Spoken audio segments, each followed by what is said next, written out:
Retour rapide sur les deux débats qui ont eu lieu en Allemagne. On va commencer tout d'abord par le débat des trois candidats à la chancellerie qui s'est tenu dimanche soir sur la chaîne ARD, donc entre Annalena Baerbock, Armin Laschet et Olaf Scholz. Le mieux qu'on puisse faire, c'est d'analyser candidat par candidat. Donc si on commence par Annalena Baerbock, elle a eu, comme beaucoup l'ont analysé, une attitude plutôt positive. Elle a même été votée par sondage après le débat comme la personne ayant paru en tout cas la plus sympathique durant le débat. Beaucoup analysé justement qu'elle jouait son va-tout, que de toute façon elle n'avait plus beaucoup de chances de remporter la chancellerie et que du coup elle était beaucoup plus décontractée, qu'elle avait le temps d'envoyer des petites piques à Scholz et Laschet, les présentant comme les hommes du passé, les hommes qui ont fait trop de compromis aux dépens de l'avenir de nos enfants et de nos petits-enfants et qui n'ont pas assez agi pour la planète. Donc elle s'est très bien débrouillée et à voir par contre si ça aura une influence. Et pour l'instant,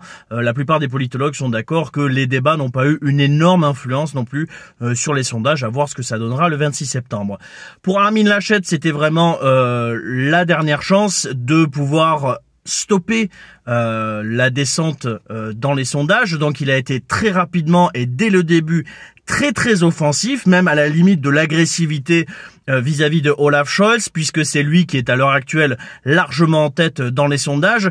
Et lui justement, il a fini dernier sur la question de la sympathie, mais a quand même fini deuxième sur l'aspect qui a été le plus convaincant, même si c'est à un seul petit point devant Annalena Baerbock.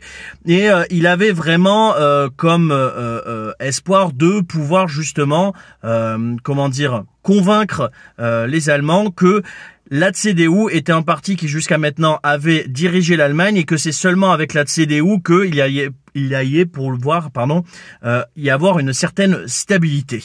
Olaf Scholz, lui, du coup, a été obligé un peu de sortir de ses gonds puisqu'il a été attaqué dès le début par Armin Laschet et du coup, il a fait beaucoup plus de propositions, a été beaucoup plus spontané, a une attitude en général beaucoup plus, comme a dit une politologue sur un plateau qui a suivi justement le débat, il avait l'air beaucoup plus vivant. Le deuxième débat qui a eu lieu, ça a été le débat des 4 autres partis qui sont à l'heure actuelle au Bundestag et on y revient dans une autre vidéo.